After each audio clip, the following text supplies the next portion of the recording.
Hello! Welcome back to Calm Cool and Crafted. I am AJ. You can call me Apple Juice. Today, we're actually going to my one of my main crafts that I've been doing. I don't look, we're a little ways away. Hair color is different.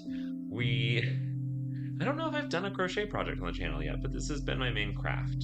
I think mostly because I'm backlogged on a different project that I have not done it. My little pilot episode I sent to some friends was crochet, but that is not a project that I am sharing just yet. That one is secret for now. So there is another video coming on that one, but it's going to be at a later date. I'm actually filming this, so this is going to be a ways out. I'm just filming this now after posting the very first video. Thank you all for who watched. I really appreciate it. And I'm just excited to see where this all goes. Now, for today, I am making a scarf. I'm not going to finish the whole thing today. We're doing it in light fingering weight yarn. We'll see if the other camera catches this just fine today. And for this, it's kind of like a shawl wrap scarf. One of my players, she's been very involved in this first arc of this campaign, so I wanted to do something just to kind of represent the end of that arc in particular, of her getting to save her parents. And this is in Humblewood. Some new stuff just came out. About, I guess it was last October that digitally it came out, but those really didn't arrive until just a couple months ago. And as part of the expanded lore for the Beyond the Canopy of like a whole new continent, there is a holiday that gets celebrated in this new area. And for the holiday, the idea is if you are looking to meet a partner, that you wear a scarf. And usually they're bright colors and have intricate patterns. And if you fall in love with someone during the festival, you knit your scarves together. Now, this is not knit, this is crochet. We're in a similar enough ballpark that I'm unbothered by it. We're all going to be unbothered by it being that I'm doing crochet and it is a knitting project. So, in trying to figure out what made sense for her parents to have done and how they ended up meeting, it's like it'd be kind of nice to give her a physical representation of their scarf. So I found this pattern. We'll see if I can display it somewhere on the screen here. Over on Ravelry, I will say that some of the pattern instructions were a little bit confusing to me just because of they're asking for a specific stitch at the top of rows. It's an optional one, so I'm choosing to do a chain 3 instead of this beginning double crochet. The beginning double crochet does work. I didn't like how the look of it was, and it made getting the end of rows counted a little bit difficult. In this same process, a dear friend of mine and I are working on trying to put together like a row counting app. So my tablet, you will see me poke at it here and there, has my instructions on what it is that I'm doing with the pattern, and I'm testing out just to see how does it perform when I'm using it in day-to-day use. So we're hoping to make something that's a little bit more useful. I was using my row counter, which does work. It's great. I pay for it annually so that I can have it shared across devices and I can track what I'm doing. We're trying to make something that hopefully has a little bit more functionality past that, because there are things that it's missing that I don't have a way to tell the developer. So we're trying to improve and like move it further into the future. We're going to see what we can do with that. So for today, I'm just getting this started. This pattern works up in a triangle shape. You might have been able to tell from the photos if they were there, but if you're listening, it'll work up in a triangle shape. The first portion is going to be in this green color. I know it says vibrant. I like that this had kind of a similar color tone to the other one. I bought these cotton yarns over at Michael's, and they just kind of felt like the right color value. I had that her parents worked at a tea house that they ran, and it was called Goldflower, and found like a flower that I really liked to reference in particular. And so we're just kind of running with that. It'll be green for the non-floral portion of this pattern. And then as soon as it shifts over to flowers, we are shifting over to this nice sunny yellow color. I'll probably make another video on this one down the road once we get there. The real question is, how do I keep from spoiling it to her in the process? And I have no good answer for you there. I have not thought up at all a solution on how to make that work. We're just going to really have to hope and pray that I can finish this fast enough that it'll be fine. I do want to add tassels to the end of it. I think that would be nice, where if I did from the green end a green tassel, from the middle one, even though the middle portion will be in the yellow, I would like to do a mix of the two, and then at the far opposite end, doing a solid yellow one when it's on the full just yellow end. So we'll see what I can do there as well.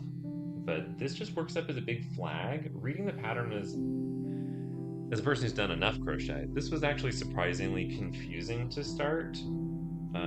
So you're going to have to bear with me. I did some example stitches just to get myself kind of sorted and into it. That way I wouldn't be struggling too badly as I got into recording a video. I mean, I know that for the jewelry one that we did, which I think I posted a photo on social media by now, but just in case, I did finish it. I did then immediately break it after a good gym day when the chest was had a good pump going. I went to a Demi Lovato concert with a friend and decided to throw it on, and immediately took in like a breath, and then the glue, because I have not found a good replacement for E6000, broke, and so it gave out, which honestly is pretty relatable. But I have to figure out a new gluing situation. So I didn't have the chest wrap. So I have the photo that you're seeing is not what I wore out to the Demi Lovato concert. I'll see if I only have one photo from that, so I'll see if I can place that here as well. You will notice the lack of the under boobage chain. So we're learning. Maybe I have to sand the ends of it just to get the E6000 to hold better. It's just so small that I don't know how I can make that really work. So, a learning process. Again, we said we were going to make mistakes in that one, and I didn't let you down. I made some good mistakes. But yeah, I'm kind of loving the idea of getting to do more varied crafting projects. Getting to send out the letters is nice. And just hopefully bringing a little bit more variety. The next video after this one that you'll see, likely, I want to learn how to knit. So I've made a couple attempts. I think I mentioned in a previous video that I wanted to learn continental style knitting. So I want to see if I can get a good grip on that. At the same time, this is my first video since I started booking things for Gen Con. So if any of you, I don't know if this video comes out in time, but if any of you are going to Gen Con, I signed up for a lot of crafting classes. Surprisingly, the costs are pretty good compared to some of the stuff that I can access here in Phoenix. So I thought it'd be nice to pick up some crafting stuff. I'm gonna see if I can do like some snippets of recordings. I don't want to violate people's privacy or like make it about me. I just hope to capture some stuff. It'll be a different style video when we hit there. I'll probably do voiceover later, but I'd like to kind of capture some of the experiences of getting to spend a weekend out of town, playing board games mostly, but also getting to do some crafting and other things along the way. So I'm gonna see what I can do to bring back some stuff from there, but that's at the end of July. Now, I think I already made a mistake.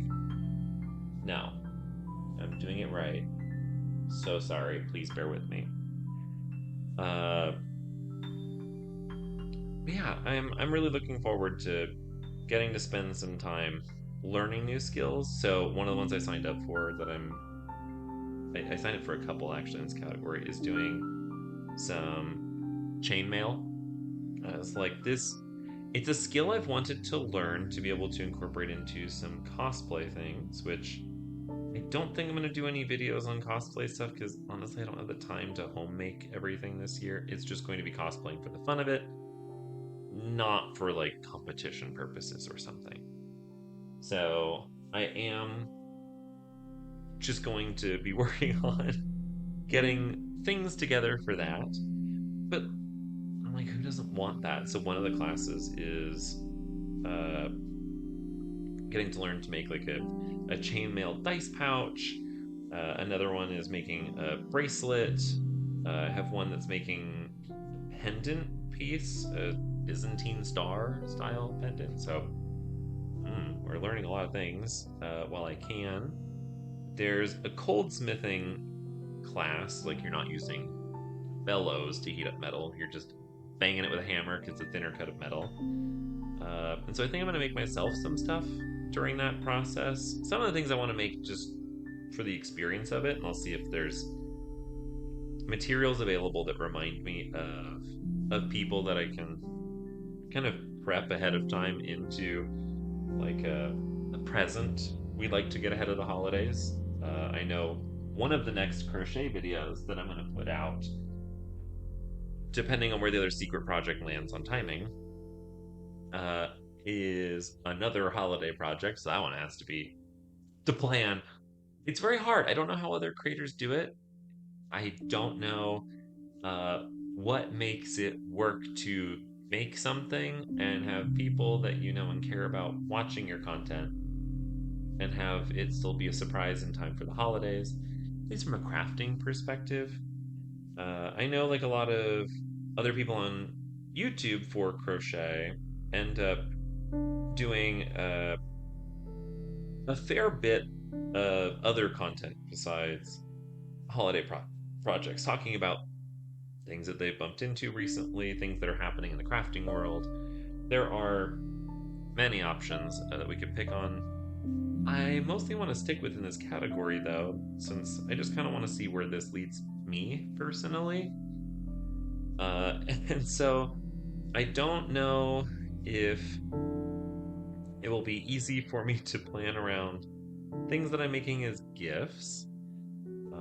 So I'll probably have to figure out projects that are strictly for me to include into the stuff that I upload here. I I know we talked about it in a previous video. I make a lot of stuff for other people. It's nice when I have projects that are for me, so it's fun to get to work on those.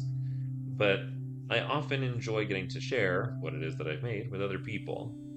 And that'll be a driving factor behind a lot of the things that I end up producing. And if they're for periods of time later, beyond what we're doing here, uh,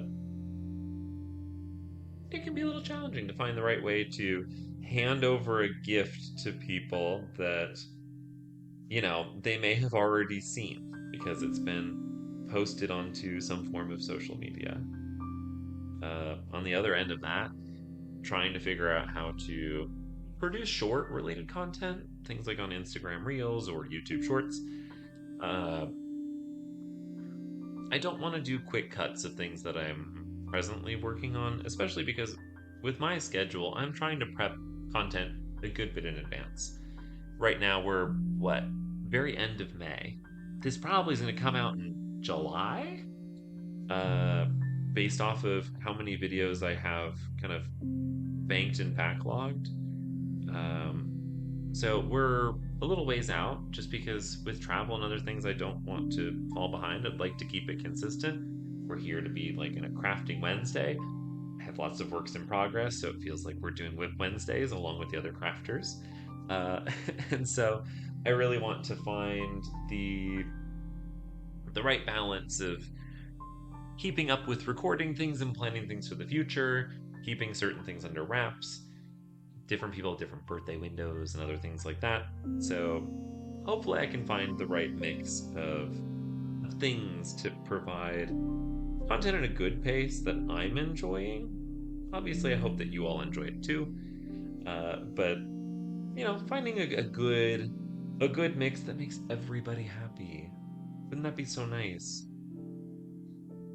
for now, it's planning on all of the things that I have to try and work around in personal life.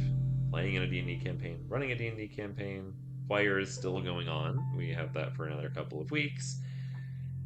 On top of the gym, and then working with one of my friends with the idea of this app and just other accountability check-ins and things that we do to help each other kind of nudge one another along, which has been so helpful. I mean, I really wouldn't be producing videos like that if not for both him and his wife, who's also one of my best friends. Uh, love you both. I know you're probably watching, so know that this is about you, and I love you both so dearly, and appreciate you just encouraging me along. I feel like everyone needs to have people like that in their lives, uh, and I hope that you feel the same way in how I push and nudge you both to do things. Uh, we are long time enough friends that I'm pretty sure you know that uh, nothing that we say will ever really kill our friendship, and that's something that is very nice to feel reassured in. I feel like, broadly speaking, the world already feels rough enough that being able to have a couple of things that you can count on, especially when it's people and relationships that you know are there. You don't have to do anything special for them to continue to exist. They are always going to be there. Really means a lot. It's something that brings me a lot of peace among the day-to-day living. I know that easier said than done to find the time in our lives, but I'm grateful for the time that we do get. I always feel like it's hard to live out of state from other people that you do care a lot about. Having gone to high school for me was a boarding school in Oregon, and that means that most of the people were not from Oregon. It was an international boarding school, actually. And so I have friends in a lot of different places. Not here, though, at least from high school. That doesn't mean that I don't have friends here, but finding that, like, those long term relationships and whatnot uh, requires going out of state, usually, for at least the purposes of what we're discussing. And so it's great when we do get to spend time together, and I love getting to catch up. I know that this summer, I think I've seen twice this summer. You guys can correct me if I'm wrong, but I'm pretty sure we're on for 2 times this summer. And it's just going to be really nice to get to spend time with a lot of people this year. This year's a busy one, start to finish. There's a lot going on. Looking at the calendar, I was trying to plan trips with someone else who I'd met. I was like, this would be really fun to go and get to go back to Silver Dollar City in Branson. And that's over in Missouri. And it's kind of looking at my calendar going, when is a good time for me to fit this in the calendar that I can at least pitch as a window of time? The answer is pretty much nowhere. I have things spaced out decently evenly enough throughout this year. I was like, I don't have a ton of extra windows in my calendar that I want to book more. Part of that's also just the floating expenses of just planning all the different trips. I'm just like, okay, I'm a planner. That is who I am. I like to get to plan activities. Because I like having things on my calendar. I'm a busy person, and I feel like a lot of my friends often consider me to be one of the busiest people that they know. And while sometimes it is nice to feel like I have a reputation, sometimes that comes back to haunt me a little bit. Definitely found the upper limits of what I was comfortable with on my scheduling this last year. So I kind of know now not to go too far on what I commit to. And unfortunately, I think that means having to pull back from certain things that, while I do enjoy them, are impacting my ability to be a little bit more flexible with my life. I feel like there's kind of a delicate balance that needs to be worked with. Okay, give me 1 second. Just gonna make sure this camera is still working because we're gonna talk about where we are. Are you blurry back here? Darn it. How do I get this to focus from a distance? That's really irritating. Okay. Okay, took me a moment. So we're a couple rows in. You can see the triangle shape kind of starting to happen here. We are trying to build this out a good distance. The pattern calls for, what, 40 rows of kind of doing the same thing. So we have a little bit of just the same task going for a while. I don't know how far we'll actually land on this today. I'm just here to chat with you all.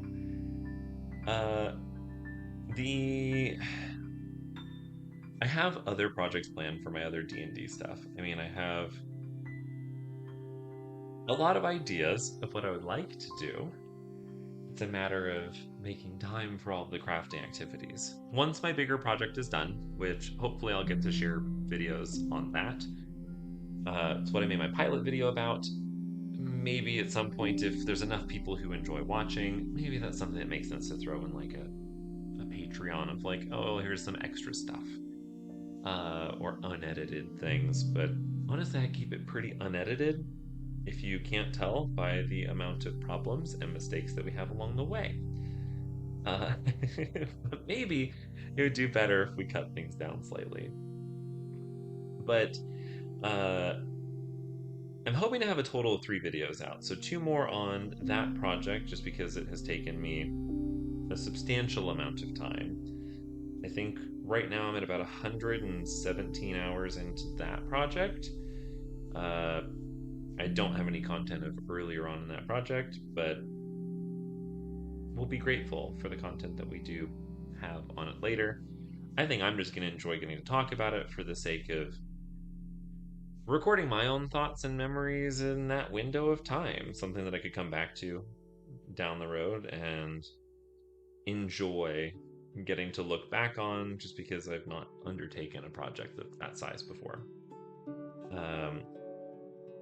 I know I kind of mentioned that in the very first video that you all saw, but it's kind of nice to have the opportunity to reflect on those large projects and what they mean, because the amount of time that gets spent into trying to make those things go is very, very high in terms of the effort. So I want to, make the most of it for me, and kind of have like a video log for myself of, here is what it is that I felt in that window. So we'll see what we come up with at that point in time. I did have one friend who I had messaged about this, because there was a period where I was doing like Twitch cooking streams way back in the day, where I was kind of meal prepping food and chatting and whatnot. Mad respect for the people who do cooking related content on Twitch.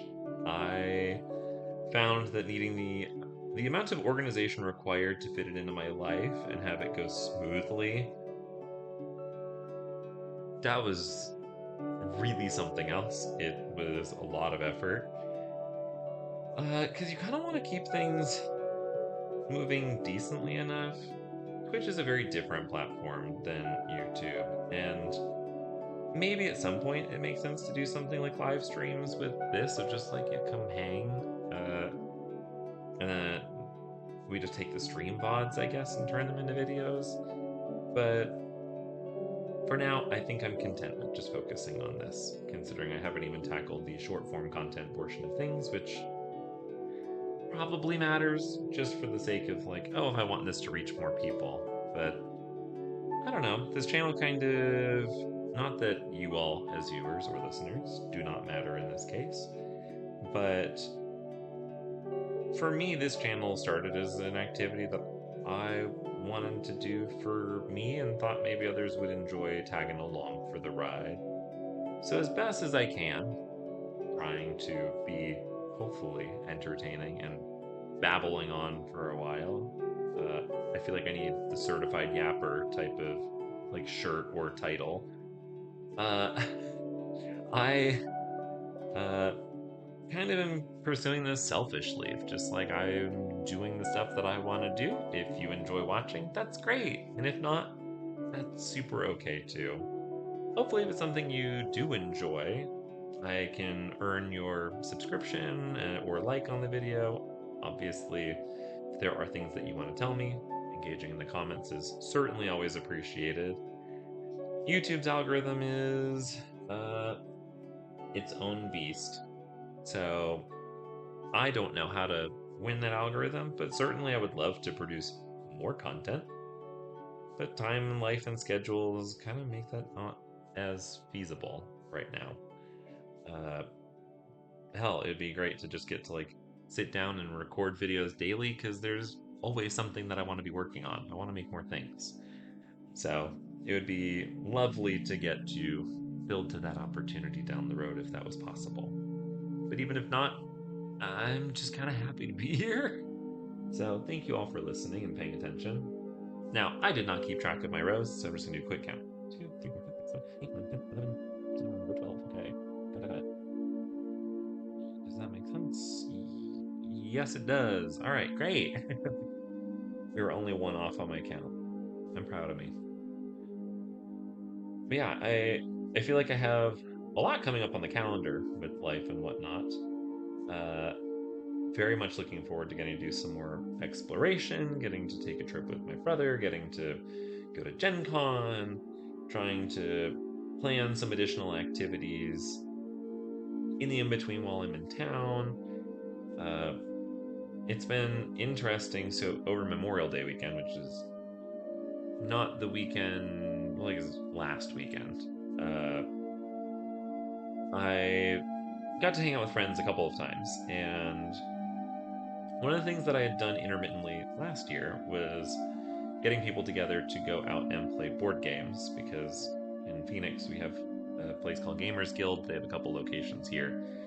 Uh, they have a surprisingly decent restaurant, all things considered. I don't know. I never expect it to be better than mediocre, and it's actually pretty darn good.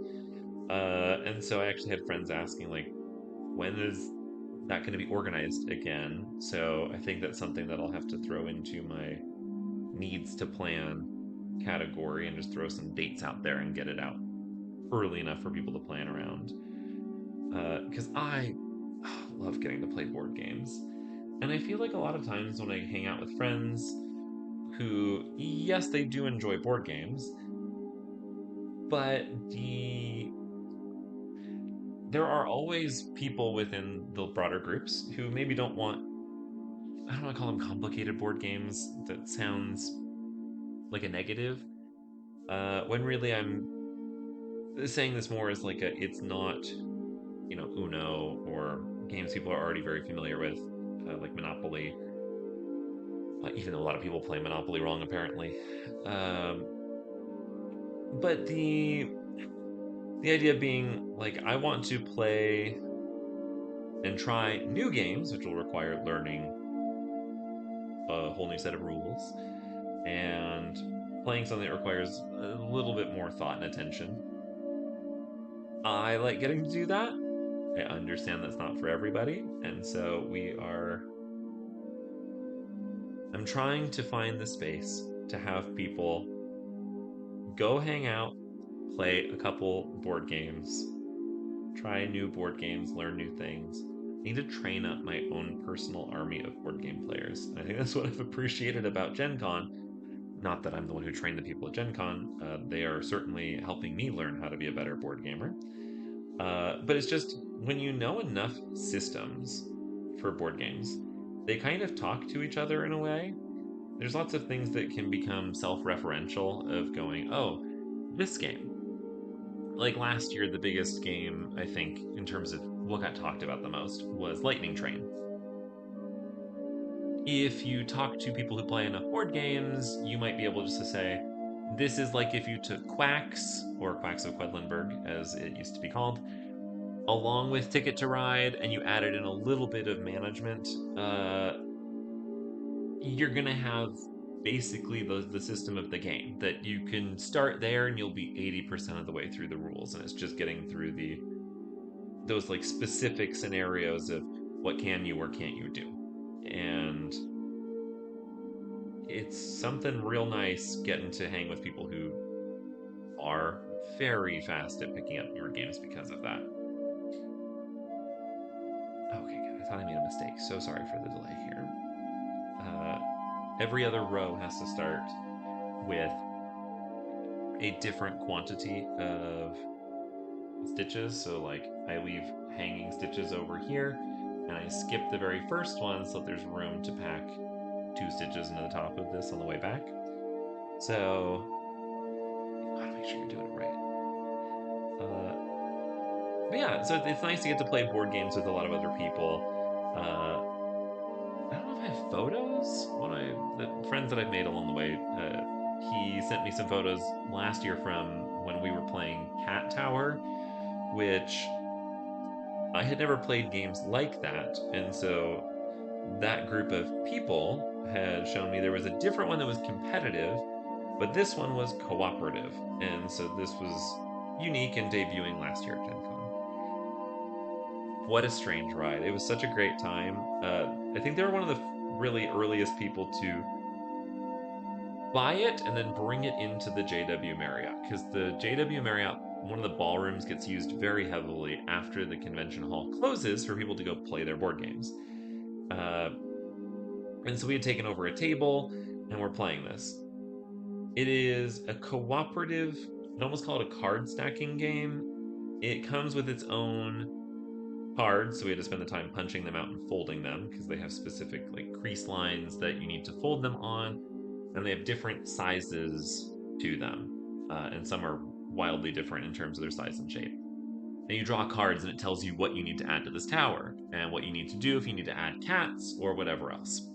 So you're constantly adding weight and causing the tower to like tilt and shift. So you're trying to be very strategic about how do you place everything onto this tower. Uh, so we're working through this, and it was our very first time playing, and we kind of were garnering an audience while we were setting up, just because it becomes a little bit of a spectacle to watch something precarious being assembled in a very public space. And yeah, we were building out this tower, and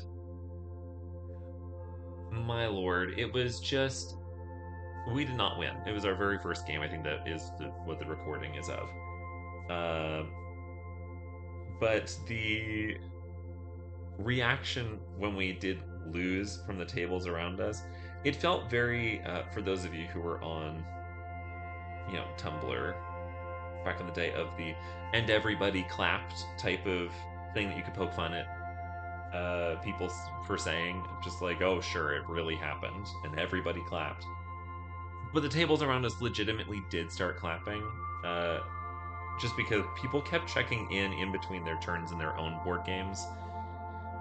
Because again, mind you, well, that's just gonna live down there for now.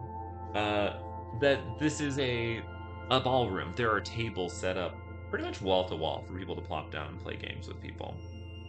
And so it it was very, very strange to then realize after the fact that, like, oh, people were very much watching us the entire time. Uh, and we did end up winning our second game, at least, of getting like the easy difficulty of getting the 10 floors done, which doesn't sound like a lot, but you end up having to build more than 10 to get your cat up to the 10th floor. You have to like continue to move the cat up the tower. and only certain cards let you do that. So you're going to end up having to draw more cards to get that ability to move your black cat up the tower. Uh, Terrifying experience. It's like, I like this. I can't bring this back to Arizona because we have air conditioning all the time here. And anytime someone walked past our table, you could see the whole thing sway and shake just from the breeze of a person walking past. So it's like, this is great. Not for where I live, but very enjoyable.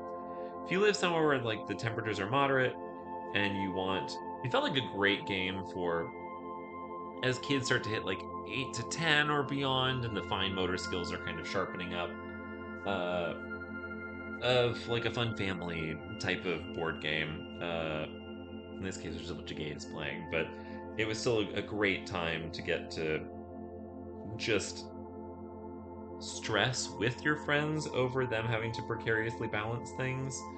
Uh, One of the friends put on a mask just to he could breathe and not have the air go onto the tower because we were noticing that when we were being very delicate and trying to place things, you take a breath, you exhale, and suddenly you have a wobbly tower on your hands, and it makes it more stressful. So that was a very fun time.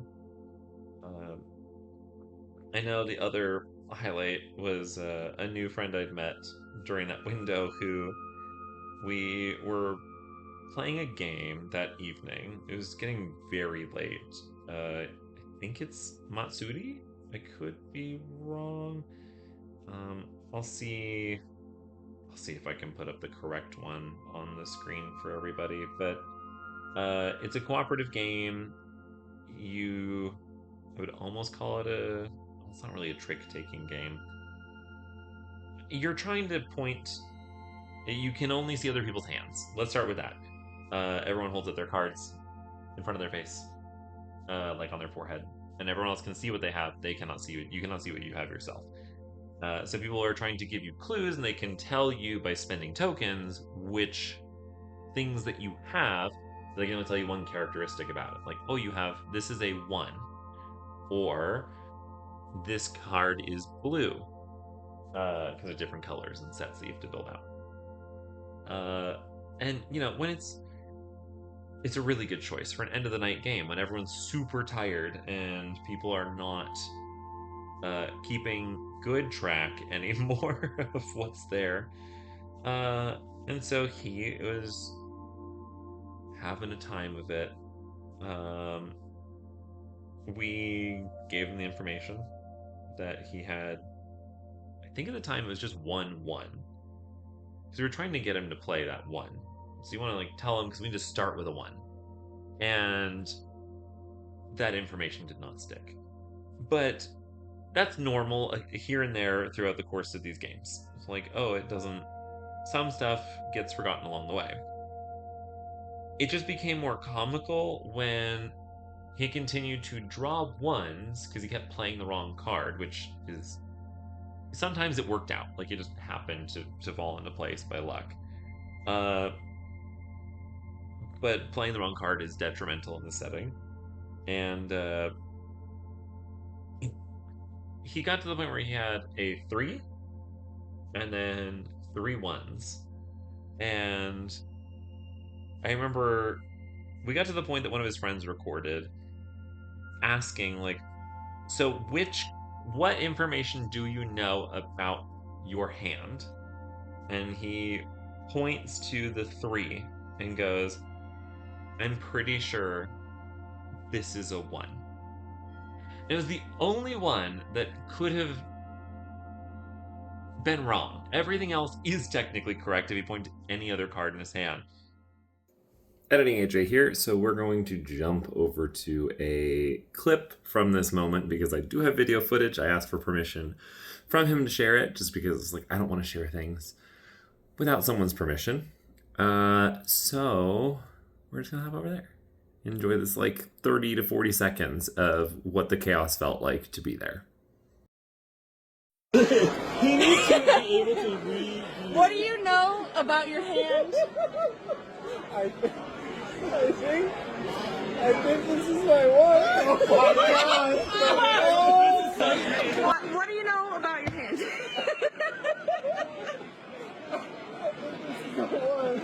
Okay, perfect. This is the third try. Third try. So, next question. This one is just as important as the one she just asked you. What did Megan just tell Joy? That is Okay. Okay, Are you ready? okay. Expect the token. This Oh no. 5. I did not think this was where we were going with that resolution. You said that 0. What was that supposed to mean? But again, depending on how you add cards into your hand, losing track is very easy, and so you want to like have a pattern for remembering what things you've been given information on in the past. So it was a very fun time. Really, really enjoyed getting to like hang out, play a bunch of board games. We played Cockroach Poker. There's one called River Trek. I believe that was made by a Native American. Could be wrong on that, but I'm pretty sure it's Native American. I'll see if I can put that up. I think it has mixed reviews online, but I liked it. It was like if you took Mancala and then added the ability to play with more total players, special abilities, things that could be used, and I think just made it an interesting experience overall. I had a really nice time with that. One that I ended up purchasing last year was Jungo. That was through the suggestion of some friends. We got to play it. It was like this. Again, we come back to some people need those games that are like a little bit. It requires less of them to be part of it. They want to socialize, which is great. Don't get me wrong. I like to socialize a lot. But playing board games for me, I'm like, I want to be able to play the board games. And in this case, this game in particular, so Jungo is great for the people who don't want to have to pay attention to the entirety of a game. They can just check in when it's their turn, and they'll have all the information they need. They don't need to be paying attention every turn to think up some strategy or what could be going on. I'm sure if you wanted to play some super high level Jungo, if there is such a thing, that could be the case. But I think it's by Happy Camper as a publishing studio. He used to be one of the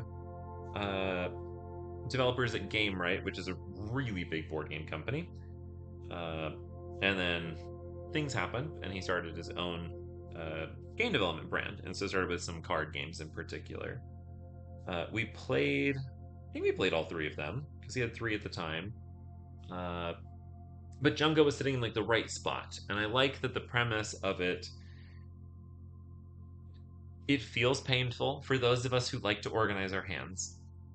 The whole idea is when you start the game and you deal out the cards, you are not allowed to move their position at all. You pick them up, that is where they have to stay, and you are trying to unload your hand.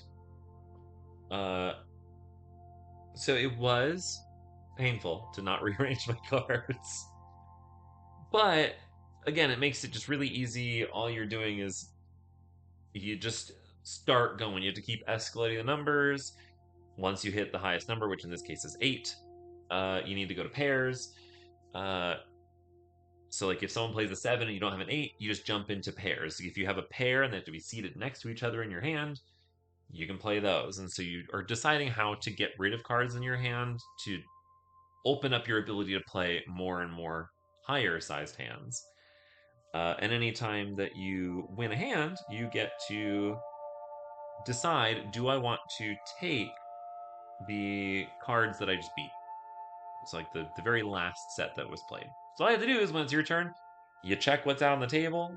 Can you beat it? If so, you can play however you want to beat it, and then decide you want to take those cards or discard them, the ones that you just beat. And that's it. And then once that's over, then it just goes to the next person. Then you can just bounce around and do whatever in the meantime. So it was kind of great for the purposes of like having a low stakes game. I've miscounted once again. Please hold.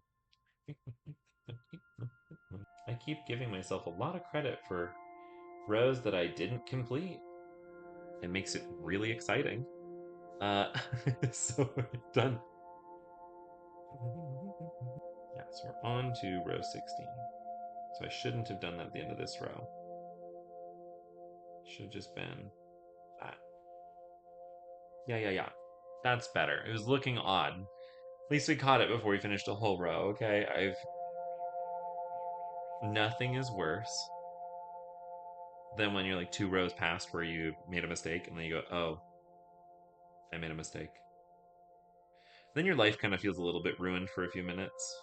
You're like, I despise that I have to either decide to frog it, where you're like removing the stitches, uh, or that you live with the mistake, then you know you have to fix it later for the pattern. Because, like, for this pattern in particular, as we build this out, the to be able to do the flower stitches that will occur later on, the pattern has to be in a multiple of 12 plus 10.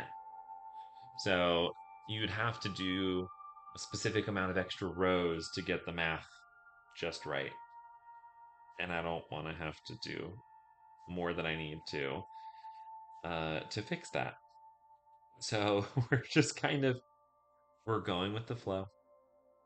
We're gonna let this pattern go wherever it goes. Uh, Obviously, it being kind of a triangle, the further that we get in, the longer these individual rows are going to be taking. We're adding in roughly a stitch and a half every time, just because we add 2 and then 1. Uh, but it works up really nicely so far. I haven't worked with this size yarn prior. Like, I've used some fingering weight wool when I made that from the very first video, the green sweater that I ended up giving to a friend. And so that was like, I think it was fingering weight, but it was a heavy fingering weight, where this is light fingering, which is apparently like a size 0-ish for that you're supposed to have for the pattern. I did go slightly up from that, where this is like a semi-fine, as opposed to being the smallest of fingering weights, but still, she's small. I did start working on like a lace tablecloth runner type of thing a while back. I don't think I'm built for lace. It I don't like having to chain off of the pattern a good distance and then reconnecting it and doing that in kind of a mesh pattern. Maybe that's something that I bring back for Whip Wednesdays. Of just we get through it. I bought some yarn, and that was when I was in California. I went to a really nice yarn store run by some lovely Italian people, and they had some great options as far as like really nice colorways. Uh, so I purchased this. I was like, this would make a cool table runner for like when I host dinner parties. And then prompted me to start it, and I proceeded to do nothing. I made it through. Don't get me wrong, I've made it through like a bit of it. I don't like having to try and figure out where in the chart I am. And this comes back to like why we're trying to make a different counting app. Having something that I can reference for repeatable rows that are going to happen for forever, so that I know where I last left off on when it's in, I think it's a multiple of 7, of knowing like, oh, here's where I am in the set of these rows in particular, because it doesn't repeat until you've built a row or two, and so it's offset. It's just more math that I want to jump into immediately. Is the math super hard? No. But it's not enjoyable. I don't want to have to do that.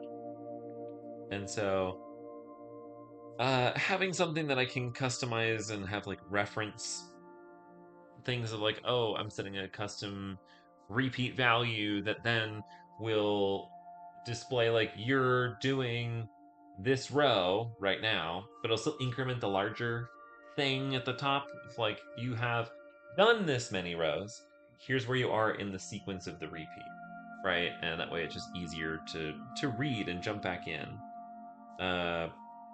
So that's one of like the things that right now we're kind of piecing together some of the stuff. I'm just testing the bare bones functionality, the timers, the counters, the PDF viewer, adding these like basic things in. But I have big dreams. I want to see this go places. Just because I needed an app that works a little bit better for how I approach these projects, and maybe that's helpful to other people. It's something you're probably going to hear me talk about regularly on here, just because hopefully it's something that people want to use and download. I have no idea how we're going to monetize this. I mean, based off of where some other apps are, having the cross device functionality, because we're trying to make sure that we also have it developed for web as well as for uh, like watches. Obviously, I'm using it on a tablet right now. There's some features that need to be added to make tablets a little bit cleaner, just because mine can sit up on its side. We're working on landscape mode, uh, where I have to have it lay down for me here. So it's something I'm really excited about. Excuse me, goodness. It's something I'm really excited about, just getting to work on a project that we can start out small and build into something. There's a lot of ideas as far as where things could go.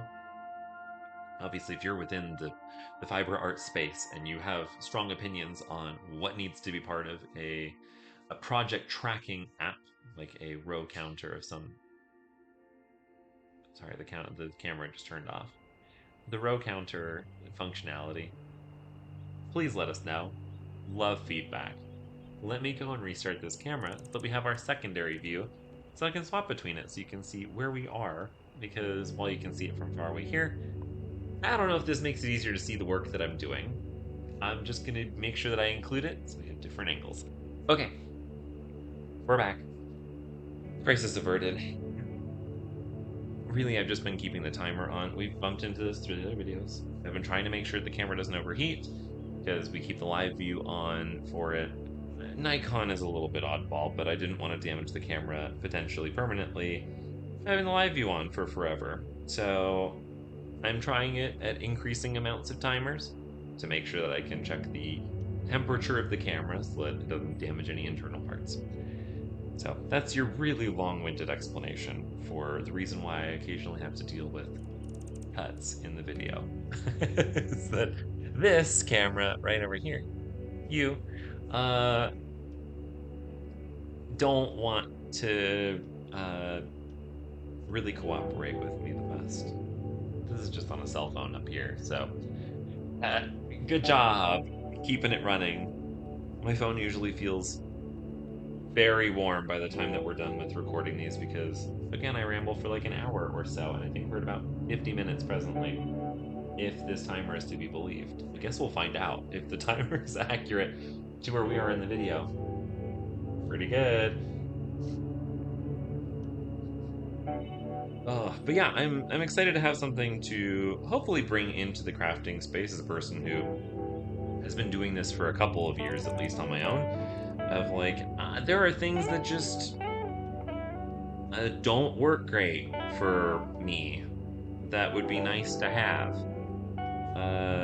And so I think that if I can bring something in that's like going to be helpful for myself, hopefully it'll be helpful for other people, and that's kind of the headspace we're starting things from. Yeah, if there are critical things that you're like, this would be really helpful, please let us know. We have a lot of notes for like where I feel like I would like things to go, to help pattern testers, to help new people, whatever else. There are a lot of things that can be done to make the approach into doing some of these crafts a lot easier. And while I really only know crochet, I do, as I mentioned, want to learn knitting. I don't think I'll be good enough to really help put things together in a functional way there, but I think for the purposes of this discussion at least, a lot of it's going to be similar enough that it can still be used as a reference. So, you know, I'm hoping that turns into something that's like a fun side project and that people find helpful. I think all of us wish that we were doing things that were hopefully helpful. And I just want to make crafting slightly more accessible for people. It's hard to parse the volume of information out there. Not that we're going to replace the volume of information out there, but hopefully, like, have some systems in place to help make it not feel as daunting. Because there's a lot of adjusting when it comes to reading patterns, lots of different ways that people explain things and how it gets put together. I don't think we'll be able to solve those problems of just having the human side of, whether it's fortunate or not, experiencing the volume of ways that a certain thing can actually be written to explain the same process. And so right now we're trying to figure out like what things make sense to invest time into from the perspective of like helping make it approachable versus what do we end up putting time into to keep the experience strong. It has returned. I really should get one of the yarn bowls for things like this, but honestly, I haven't used really any threads that are kind of yarns that are set up on these like ball cylinder type things, where it's like a physical hard. I don't know if I can hear that, but cardboard. And I don't know that I like them that much. I much prefer just having like a skein of yarn fighting for the center pole, fighting for my life for those center poles. I feel so punished trying to get center poles to happen. I feel like it's almost become a point where I am superstitious about the yarn pulls. I mean, there's lots of memes in the crafting community about, what the yarn pull says about the project or other things and how you feel about it, but it really makes a difference. It's like, oh, the yarn was, especially companies when they already have the center pull out. You're my favorite. If you're planning for that, thank you. I understand. I forget what YouTuber it was. I'll see if I can find the video. They were doing a video on, does it make a difference because the direction of the spin of the yarn changes slightly by doing center pulls? And he did the math. We're going off of memory. I think the conclusion was it makes about a 2 to 3% difference in the final product potentially. And that's not enough for me to care. I do not like having it tumble around like what we're experiencing here. I like it technically either tightens or unravels depending on if it's an S or a Z twist to the yarn. Yarn is spun one direction or the other. And potentially, if you're left-handed, you might find that trying to find, I think it's Z twist yarn is less common. You might find, excuse my outdoors for just a moment. It's going to be another moment still. I have lovely little ladies that drive golf carts around the neighborhood and sell snacks. So, where was I? Oh yeah, for left-handed people or different crafts in particular, you might find that trying to look for the specific direction of the yarn, because right now this one, I'm pretty sure is, I think it's a Z twist.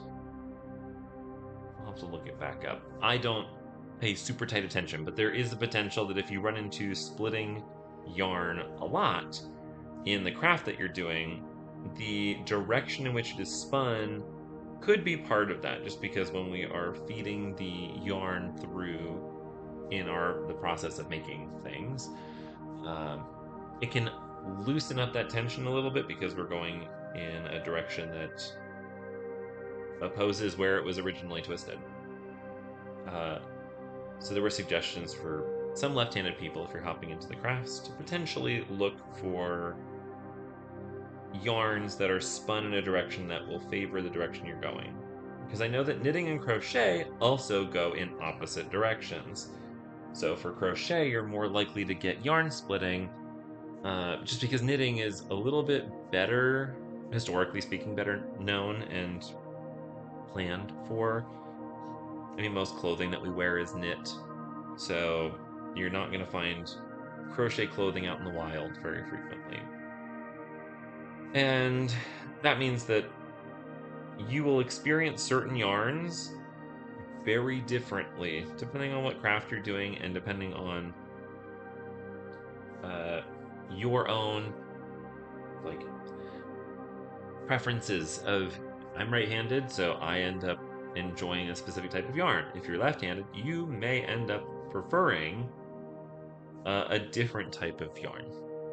And so I don't know if there's good resources out there. If I can find something, it'll land in the description probably, of just places where you can find good resources on yarn. It's something that there's so much nuance within the world of yarn, and like, let's be real, the yarn I'm using here today, not that great. I bought it at Michael's. It's fine. It's, I think Lydia's or whatever is the brand. It's a cotton yarn. I don't love working with cotton yarn, but that's just because it has almost no stretch. The only stretch that we have going on right now is coming from the stitches. The yarn has no give, so you have to be very loose. And I feel like cotton yarn, I always get confused by the weighting. This feels so much smaller than some of the other ones that were of a lower weight that it's like, I don't understand. But just because it doesn't have any of the fuzz that like mohair or other wools or even acrylics are going to have, that just very odd. You can see like it stretches a little bit, not a lot of it, a little bit. And that's just from me trying to be loose with the yarn. If any of you have worked with cotton for crochet or knitting, I assume, but for crochet it's especially noticeable just because we're re-entering stitches that we've already made. If you have a tight tension, cotton is going to be a really, really difficult time for you. One of the first projects that I did was in cotton. I made my mom a kind of like an Afghan. It's like a shawl, and I put like an Afghan just sewn down the side to make it into one. So make it into a shawl, that is. And the yarn that I chose was cotton, and it's real pretty. The project, for the first while, my hands were just really hurting because as you make the stitches, and I was still kind of learning and getting used to things at the time, if your tension is tight, the ability to re-enter these holes, which I think it might be easier to... Yeah, we're kind of far away. Apologies for that. Trying to re-enter stitches in crochet is so much worse when it's been done too tight. You could go down a needle gauge to try and help with that, but then you're just going to make your pattern tighter, and it's just going to be... You're going to keep making it worse, and it visually will shift. So I really had a terrible go of it for a while on that. But it's another one of those things. I was really proud of when it was finished. I blocked it out. I don't even know that cotton necessarily needs blocking. But for those of you not in the crochet world, blocking is you wet and wash the material and then pin it down so that it dries into the shape, because natural fibers will remember their position. Acrylic, it doesn't do really anything for. Wool, it is super important. Cotton, I don't know. We might end up finding out along the way here. I think I did a wrong stitch down below. I did. We're in for such a fun time on this, I can already tell. was looking back, and it'll be impossible to see on here. I did 3 into here, and that was not the right direction.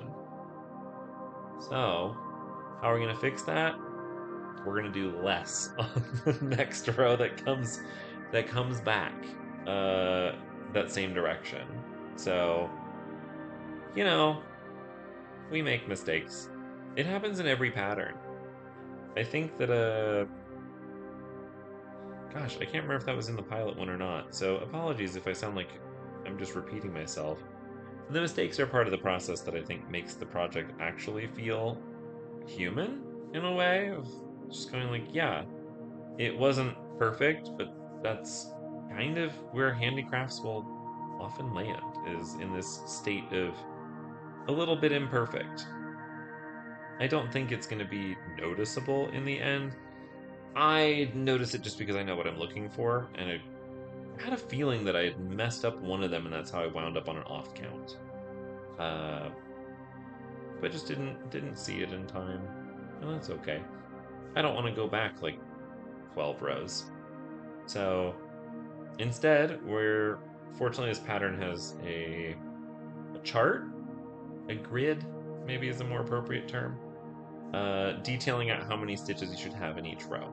So when I reach the end of this one, we're going to count. I'm going to figure out how many I need to drop by, and I will reduce by that quantity. I might pull it from the middle by crocheting some of them together.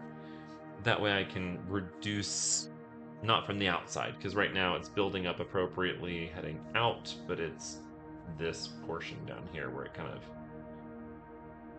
went a little awry. So we'll see what we can do. It is surprisingly working up a little bit better than I was anticipating for at least how I feel like a lot of the patterns that I've had to work with for fingering weight yarn in particular.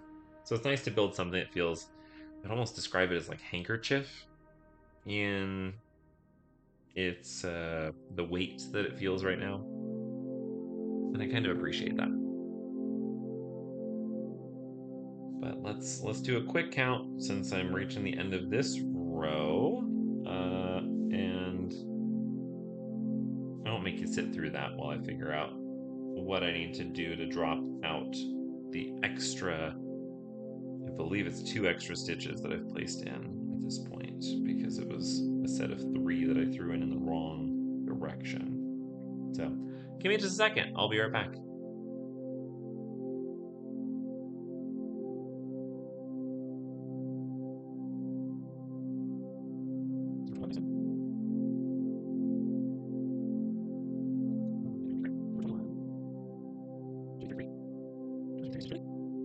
Well, in unfortunate news, we started messing up back at row 10 and we're at 21. So I do have to frog a lot of these. I think that's probably a good place for me to call it so that I can work on that. And then I can come back with us a little bit further for another video. We're going to work through this. But we absolutely biffed it real badly. And I don't understand exactly where in row 10. But it happened in row 10. That's when the numbers start to go off of count. So I'm going to frog all of that. I'm going to call it there for today. But thanks for watching or listening. For those of you who are watching along directly, I appreciate you, I guess, keeping up with my face and looking down a lot. Hopefully you can see the idea of what we're going for, even though right around here is when it starts going all wrong. You can see the curve happening. That's not supposed to happen. So there were way more mistakes than just that would cause it to get to here. So I think I need to use some row markers just that I can mark off the locations of where the rows start and end, because I think that that's part of what's dragging it down. Even though I look like I'm getting into the ends of rows, I think that they're asking for a little bit more past that. So I need to do that. I think it's because I'm doing chain 3s instead of that beginning double crochet that visually looks wrong. So I'm gonna work on that. Anyway, thank you for watching or listening if I'm on a second monitor. I appreciate you spending some time with me today. Whether you were crafting along with me or just doing your own thing, I'm happy that I could share part of your day with you. Thanks so much, and look forward to seeing you in the next one.